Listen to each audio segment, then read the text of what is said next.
세계 한인 기독교 방송협회와 세계 한인 방송협회가 일본 도쿄에서 2023 세계 한인 방송인 대회를 개최했습니다.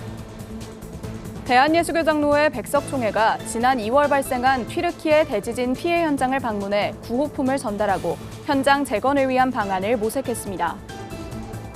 국제 어린이 양육기구 한국컴패션이 다음 세대를 위한 양육 프로그램 그로잉 252를 개발해 한국교회에 참여를 요청했습니다.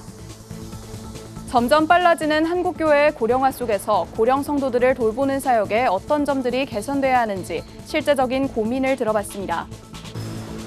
서울신대 황덕형 총장이 재선에 성공해 제20대 서울신대 총장에 연임하게 됐습니다.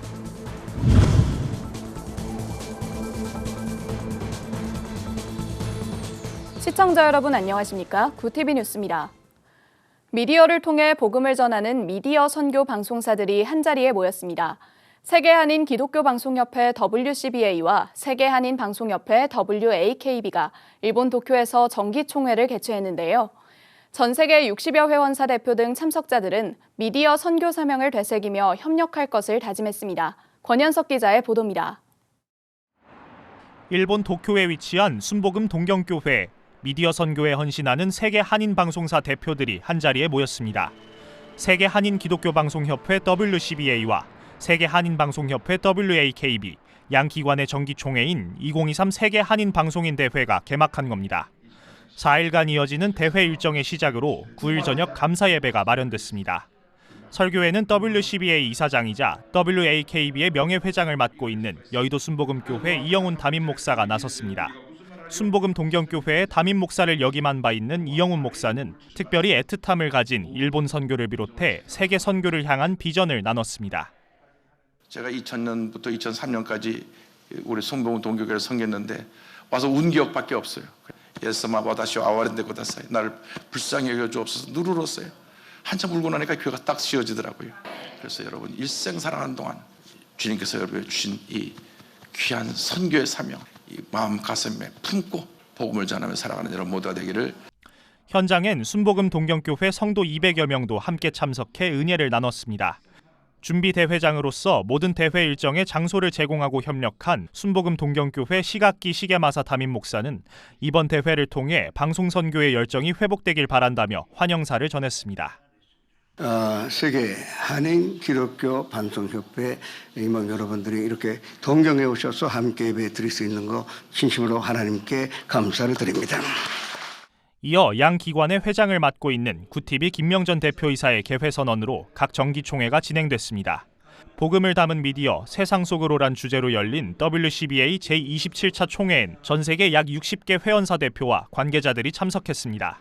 김명전 회장의 이사회 결과 보고와 협회원들의 감사 및 재정 보고에 이어 신임 임원 선임 결과가 발표됐습니다. WCBA는 신임 회장의 CBS 김진호 사장을, 부회장의 C채널 김하나 대표이사를 각각 선임했습니다. 디아스포라 한인들을 상대로 대상으로 방송 선교 사역을 담당하는 우리 협회 회원님들의 협력과 연대를 통해서 열방 나라의 선교와 주님이 주신 하나님 나라 확장 사명을 더욱더 열심히 할 것을 다짐합니다. 신임 임원들은 2년간 WCBA를 이끌어온 김명전 회장에게 감사패를 전달했습니다. 김 회장은 눈물의 기도로 세워진 순복음 동경교회에서 귀한 대회를 열 수 있어 감사하다며 앞으로도 방송 선교의 사명을 위해 최선을 다하겠다고 다짐했습니다. 이 뜻깊은 곳에서 우리 방송 선교 사역을 감당하고 있는 세계 각지의 회원사들이 이 자리를 함께하게 돼서 감회가 새롭습니다. 오늘 이 대회를 통해서 또 여러분의 사역에 이렇게 큰 열매가 함께 거두어질 수 있기를 소망합니다. 같은 날 이어서 진행된 WAKB 제13차 총회 인선에선 김명전 회장의 연임이 결정됐습니다. 김 회장은 지속적인 격려에 감사드리며 협회 발전을 위해 더욱 노력하겠다고 말했습니다. 한편 WCBA와 WAKB 양 기관은 이날 총회에서 공동 차기 총회 개최지로 프랑스 파리를 결정했습니다. 구TV 뉴스 권현석입니다. 대한예수교 장로회 백석총회가 지난 2월 발생한 튀르키예 대지진 피해 현장인 하타이주를 방문했습니다. 총회는 이재민들을 찾아 위로하고 주거 환경 개선과 현장 재건을 위한 방안을 모색하겠다고 밝혔습니다. 정성관 기자의 보도입니다. 대한예수교장로회 백석총회가 지난 1일부터 4박 6일간 튀르키예 구호팀을 꾸려 가장 큰 지진 피해를 입은 하타이주를 방문했습니다. 구호팀은 제2부총회장 이규환 목사를 중심으로 서기 김동기 목사, 세계 선교위원장 이민기 목사가 함께했습니다.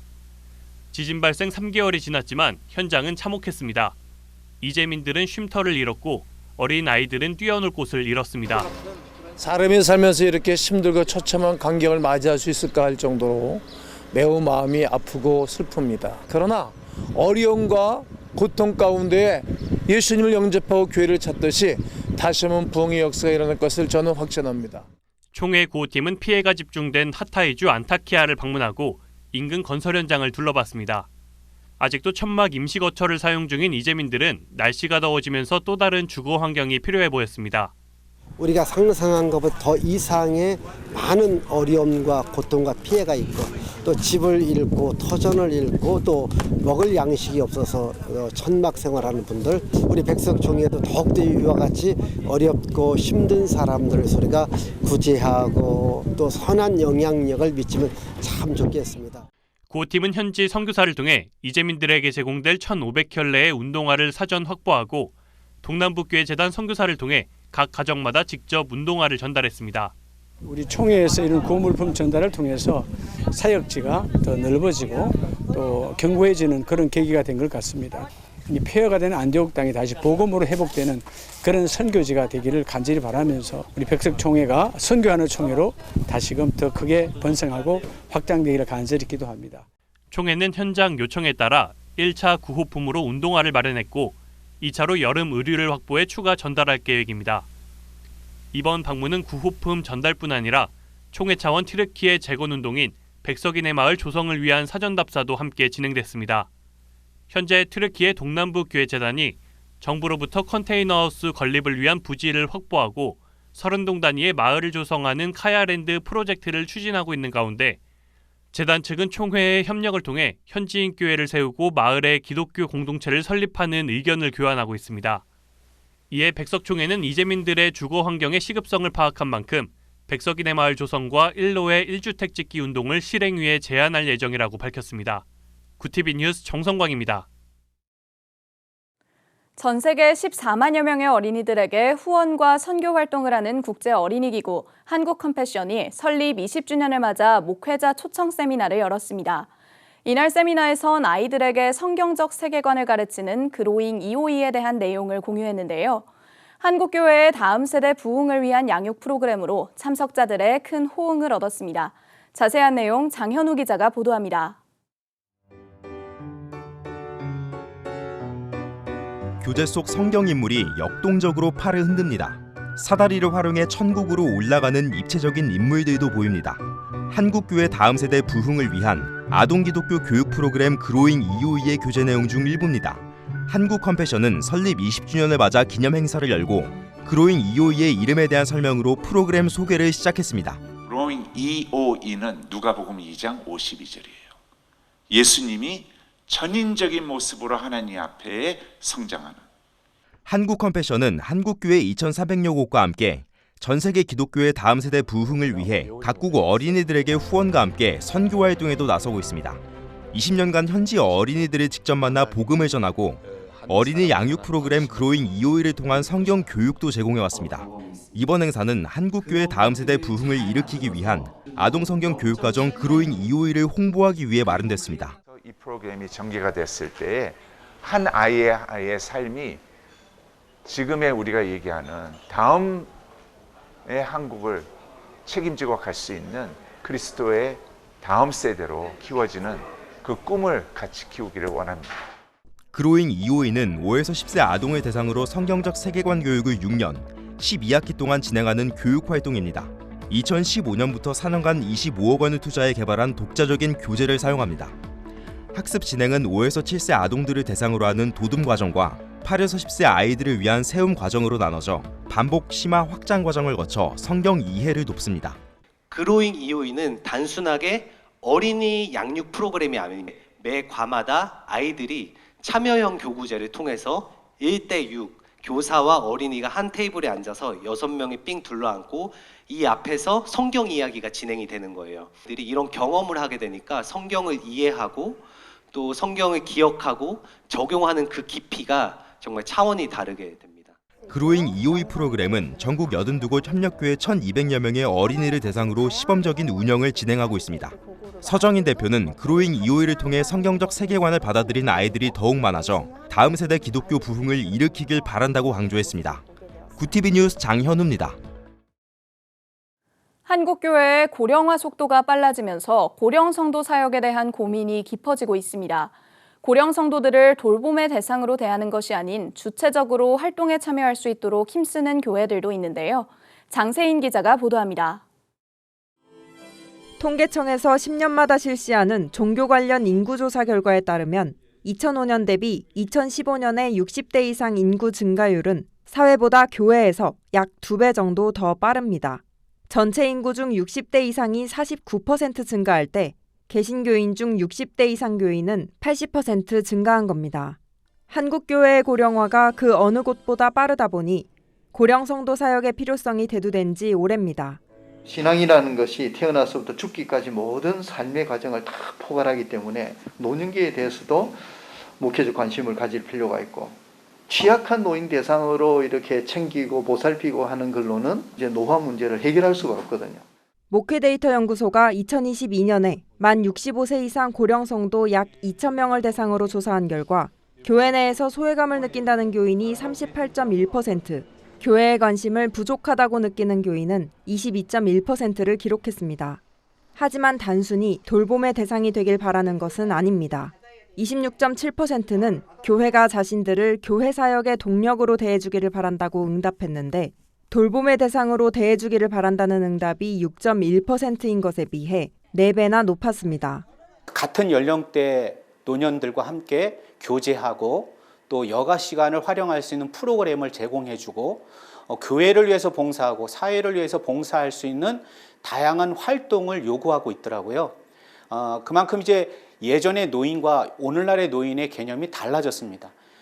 60세 이상 교인이 전체 교인의 15%를 차지하는 서울 배광교회는 매주 화요일 오전 노년을 위한 행복교실을 운영하고 있습니다. 행복교실을 섬기는 배광교회 평신도들은 노년 사역이 돌봄 봉사를 제공하는 개념이 아닌 오히려 은혜가 된다고 입을 모읍니다. 손에 이렇게 매니큐어를 발라주고 있으니까 그 어르신이 내가 어디 가서 이런 대접을 받냐, 누가 나를 이렇게 반갑게 반겨주냐 그러면서 눈물을 흘리시는 거예요. 어르신들의 이런 여가 생활, 다양한 프로그램이 조금 있었으면 좋겠고요. 늘어가는 고령 성도, 돌봄 제공을 넘어 주체적으로 공동체에 참여할 수 있는 고령 성도 사역이 더욱 다양해지도록 한국교회의 지속적인 고민과 개선 노력이 필요한 때입니다.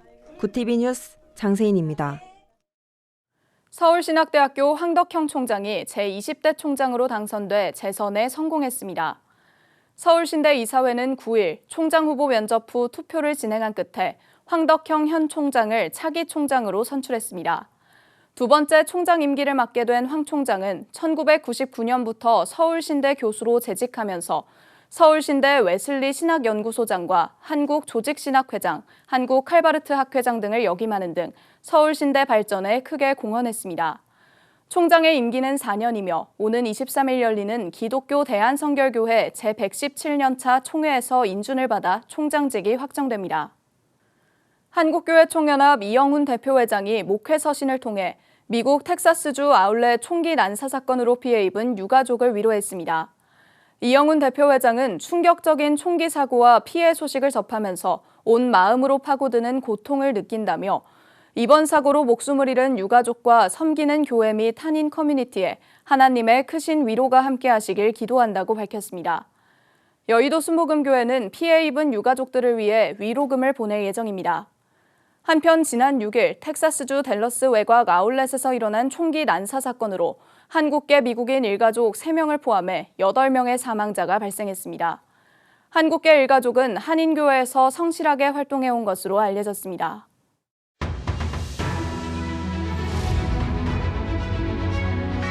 오늘의 이슈 포커스입니다. 간첩활동 혐의로 구속 기소된 민주노총 전직 간부들이 북한으로부터 대남 공작을 위한 조직 결성 등 세부 활동에 대한 지령문을 받은 것으로 확인됐습니다. 10일 검찰에 따르면 전직 민주노총 조직쟁의국장 A씨 등과 북한 공작원들이 주고받은 대북통신문 약정음어에는 김정은 북한 국무위원장이 초월적 존재란 의미의 총회장님으로 표기됐습니다. 또 북한의 문화교류국은 본사로, 지하조직은 지사 등으로 불리며 지하조직의 지도를 받는 민주노총은 영업 일부로 지칭됐습니다. 검찰은 이들의 접선 과정에서 영화 시나리오처럼 북측이 특정 행동을 정해줬다며 그에 따라 접선이 이뤄진 게 확인된 최초 사례라고 밝혔습니다. 지난 3월 전체 경상수지가 석 달 만에 가까스로 흑자 전환에 성공했습니다. 한국은행이 10일 발표한 국제수지 잠정 통계에 따르면 올해 3월 경상수지는 2억 7천만 달러, 우리 돈 약 3,580억으로 집계돼 흑자를 기록했습니다. 같은 달 상품 수지는 6개월 연속 적자에서 벗어나지 못했지만 1년 사이 배당 소득이 31억 달러 이상의 흑자를 기록하면서 전체 경상수지가 영향을 받은 것으로 분석됩니다.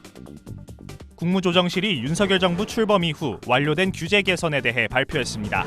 10일 국무조정실은 현 정부 출범 이후 지난 1년간 국민 불편 해소, 신산업 활성화 등 총 4개 분야에서 1,027건의 규제 개선이 완료됐다고 밝혔습니다. 이와 함께 국무조정실은 입국 시 세관 신고 물품이 없는 여행자에 대해 신고서 작성 의무를 없앤 여행자 휴대폰 신고서 작성 의무 폐지를 대표적인 규제 개선 사례로 꼽았습니다. 중앙부처와 지자체 공무원들이 직접 조직 문화와 정책 방향 등을 놓고 토론하는 익명 게시판이 개설됩니다. 행정안전부는 10일 이러한 내용을 담은 공공부문의 일하는 방식 개선 종합계획을 발표하고 이달 말까지 정부 통합 익명 게시판을 구축하겠다고 밝혔습니다. 게시판에는 작성자의 소속기관만 표출되며 토론에서 20건 이상의 찬성 의견을 받은 경우 이를 관련 기관에 전달해 불합리한 관행을 타파하겠다는 계획입니다. 구TV 뉴스 권현석입니다.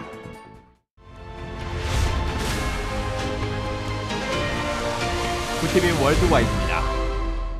유엔의 인권 최고대표가 이란에서 끔찍할 정도로 많은 사람들이 처형되고 있다며 깊은 우려를 표했다고 AFP 통신 등이 현지 시간 9일 보도했습니다.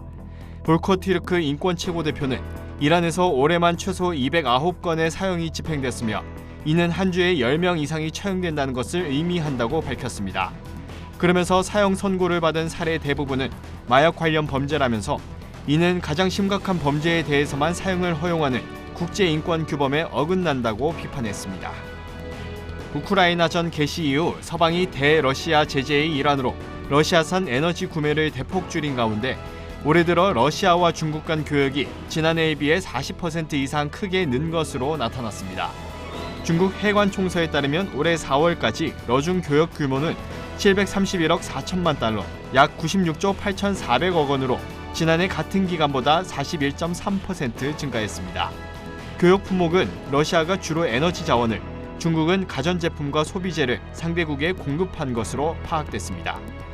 서방 국가의 제재 속에 러시아가 주요 에너지 수출로를 중국과 다른 아시아 국가 등으로 돌린 것이 주요 원인으로 분석됩니다. 인도가 세계의 공장으로 일컬어지는 중국의 경쟁자로 부상했다고 월스트리트 저널이 현지 시간 9일 보도했습니다.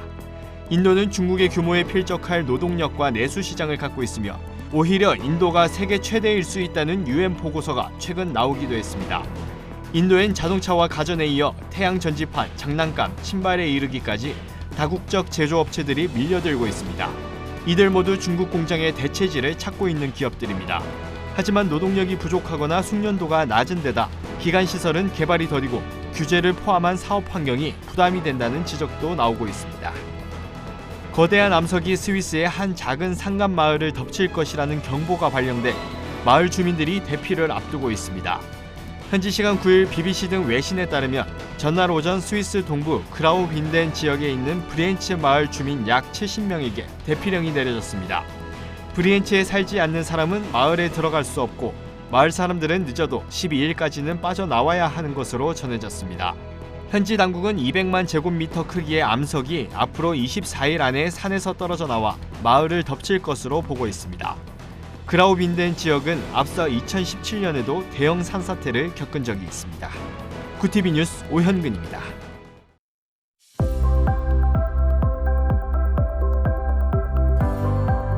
내일은 전국이 대체로 맑은 가운데 구름이 걷히며 봄볕이 더 강해지겠습니다.